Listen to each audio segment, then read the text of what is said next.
Hi, thank you for coming in today. Sorry, my name's Danielle. What's your name? Oliver. Oliver, it's nice to meet you. How did you get here today? Was it okay? Yes, my driver dropped me off. Oh, your driver dropped you off. Okay.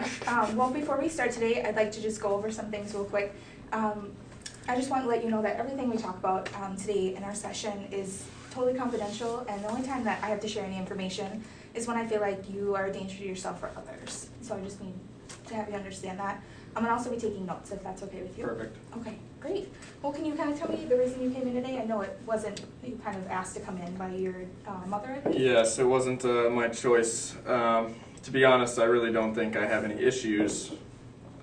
So she just wanted me to come in and because no one really knows my story. Okay. Would you mind kind of sharing some of your story with me? Well, I just returned home. It's actually a pretty big story in the news. I was missing for 5 years, and my family presumed me dead. What happened was I was on a cruise with my father and my girlfriend's at the time sister. Okay. And what happened was we were shipwrecked, and my girlfriend's sister actually ended up dying. Okay.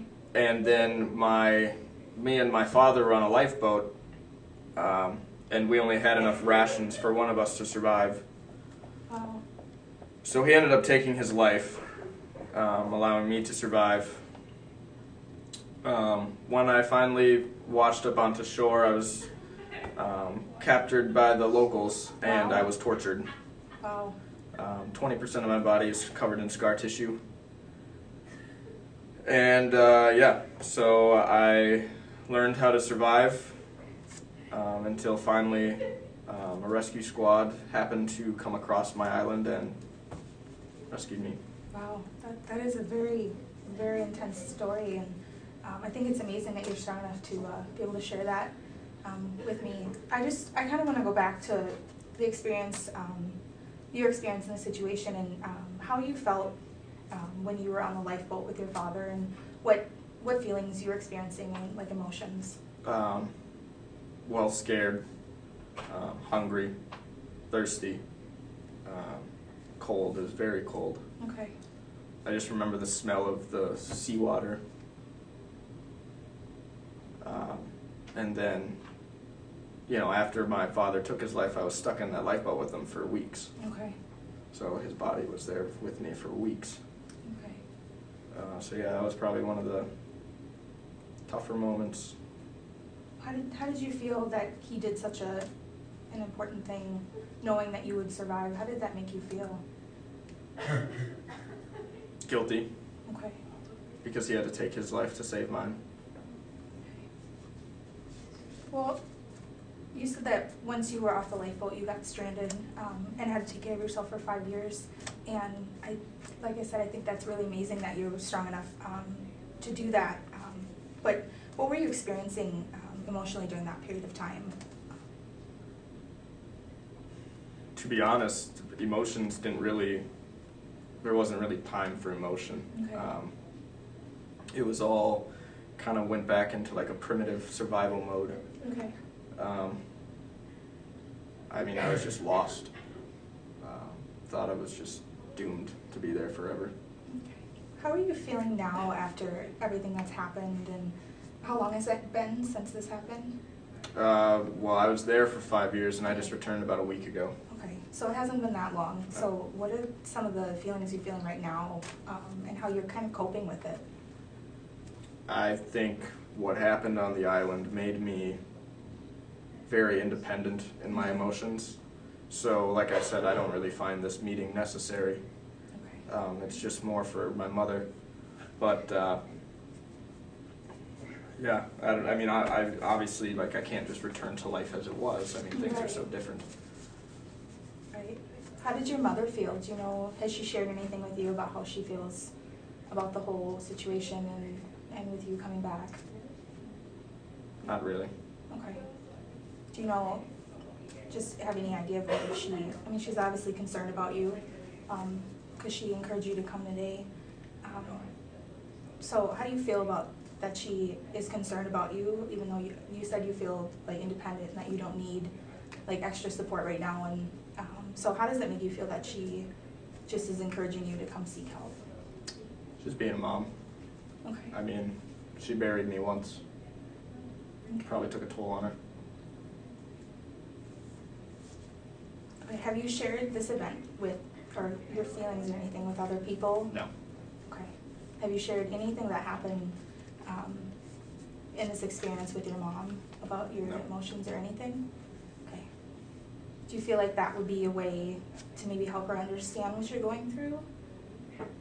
I don't think she'd be able to handle it. Okay. What do you mean by that?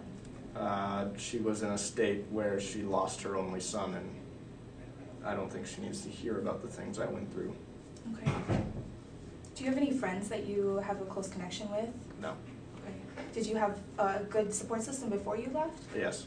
Okay. What was the situation you were going through before this happened? What was your life like? Well, my father was a very successful businessman. Okay. I was supposed to take over the throne, and so yeah, that was basically my life. Wasn't really much to it. Okay. Did you have friends that you felt like you were close to, or a support? Yeah, well, I had my girlfriend and then Okay. those friends, but after they found out that I brought her sister on the boat, things kind of changed. What do you mean by that? What is there some conflict there with her sister, or? I was, I guess you could say, having an affair with her sister. Okay. Did anybody else know about that? No. Okay. How did it feel then in this experience to lose so many people? Because this is obviously a very hard thing. But how did it feel to lose people that you felt like you were supporting really close to you?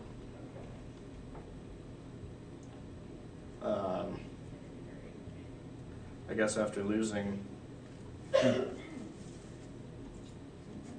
two people to death, losing people from a relationship standpoint really just didn't seem important. Okay. Well, and I know you said that, some of the things you're feeling is right now is just that you're independent and you're not really seeking help.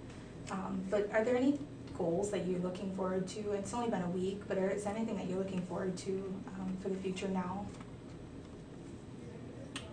I just want to improve on the mistakes that my father made while he was running his business. Okay. Before he died, he told me all these things he did, unethical things. And so there's some things I need to clean up. Okay. Is that like your biggest focus right now, Yeah. is the business part of it? Okay. What else is going on in your life right now? Well, my mother remarried to the CFO of the company. Okay. How do you feel about that? I don't really know. Okay. Nice guy, but no dad. It's hard trying to cope with a new person coming into your life Yeah. and having lost somebody else. Okay. Well, I think it would be really important to meet again if you would be interested, at least to just have a discussion in somewhere where you would feel safe to express emotion. And as you were saying, you didn't feel like you could tell anyone else these things or hadn't told anyone else your emotions. So I think it's great that you are trusting enough to come in and share them with me. But would you be interested in continuing to have some sessions and Yeah, sure. to talk about it? Okay. Yeah, no, I definitely think that the session, it's a good way for me to at least release some pent-up anger. Okay. And is there any, you were talking about the business part of your future goals and kind of where you're at with coping. Have you thought about ways that you are going to kind of readapt into life, or some of the coping mechanisms of how you're going to do that? No, I've not thought about it. Okay. My main focus right now is to take care of people that my father screwed over. Okay. So you seem like you have like a really protective kind of sense about you and ethical, and that's really great and that's really important. And I think that's a big strength that you have. So I would like to meet with you again. So I think what you should do or work on before we meet again is really maybe work on getting to know yourself better now that you've come back and kind of just looking inward at who you are now. And you've obviously, as you've stated, you've changed into someone very different. But then also think about having communication with your mother about some of the things you were maybe feeling during the experience and where you're at now, if you know, and just keeping an open communication with her, because I really think that she seems to be your support system right now. So I think that would be a great start before our next meeting. Okay. So thank you for coming in. That's great. Thanks.